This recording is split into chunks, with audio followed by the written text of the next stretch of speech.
శనివారం హనుమాన్ జయంతి.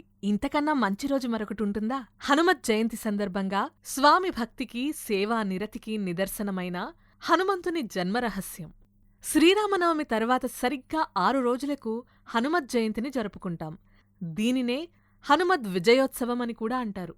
ఈ ఏడాది ఏప్రిల్ 12వ తేదీ శనివారం హనుమత్ జయంతి సందర్భంగా హనుమంతుని జన్మ విశేషాలు గురించి, హనుమత్ విజయోత్సవం గురించి ఈ వీడియోలో తెలుసుకుందాం. హనుమంతుని జననం గురించి శ్రీరామాయణం, శివపురాణం వంటి గ్రంథాలలో ఎన్నో కథలు ఉన్నాయి.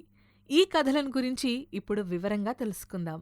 ఒకసారి ఇంద్రలోకంలో పుంజికస్థల అనే అప్సరస దేవగురువైన బృహస్పతి వద్దకు చేరి హాస్య ప్రసంగాలు చేయసాగింది.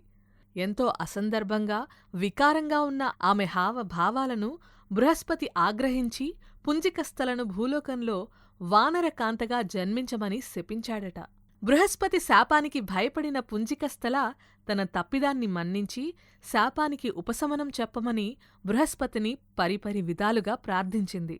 అప్పుడు బృహస్పతి సంతసించి పుంజికస్థల భూలోకంలో హనుమంతునికి జన్మ ఇచ్చిన తర్వాత తిరిగి ఇంద్రలోకానికి రాగలదని శాపానికి ఉపశమనం చెబుతాడు. బృహస్పతి శాపానుసారం పుంజికస్థల భూలోకంలో అంజనాదేవి పేరుతో వానరకాంతగా జన్మిస్తుంది. యుక్తవయసు వచ్చాక కేసరి అనే అందమైన వానరాన్ని ప్రేమించి పెళ్లాడుతుంది.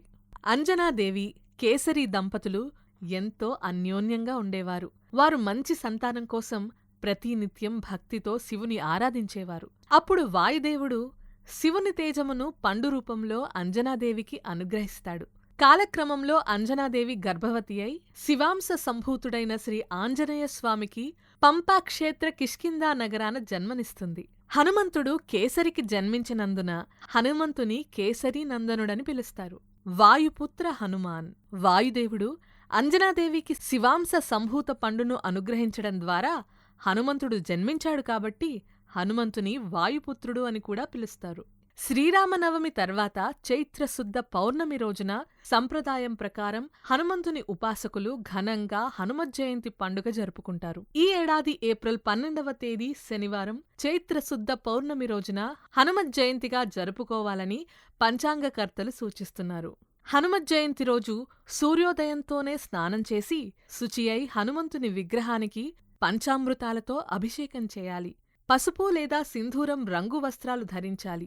నువ్వుల నూనెతో దీపారాధన చేయాలి. హనుమంతునికి సింధూరంతో అలంకారం చేయాలి. హనుమంతునికి వడపప్పు, పానకం, కొబ్బరికాయలు, అరటిపండ్లు, పులిహోర వంటి ప్రసాదాలు నివేదించాలి. కర్పూర నీరాజనాలు సమర్పించి నమస్కరించుకోవాలి. హనుమత్ జయంతి రోజు సమీపంలోని ఆంజనేయస్వామి ఆలయంలో హనుమంతునికి ఆకుపూజ చేయించి వడమాల సమర్పిస్తే హనుమంతుని అనుగ్రహంతో కార్యసిద్ధి, శత్రుజయం కలుగుతాయని విశ్వాసం. ఆంజనేయుడు రామభక్తుడు. అందుకే హనుమను పూజించేటప్పుడు కూడా భక్తి ప్రధానం. భక్తితో మనస్ఫూర్తిగా ఒక నమస్కారం చేసినా స్వామి అనుగ్రహిస్తాడు.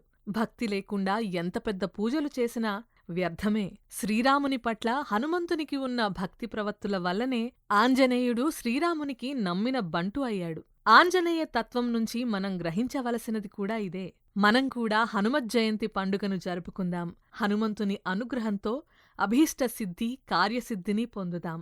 జై శ్రీరామ్.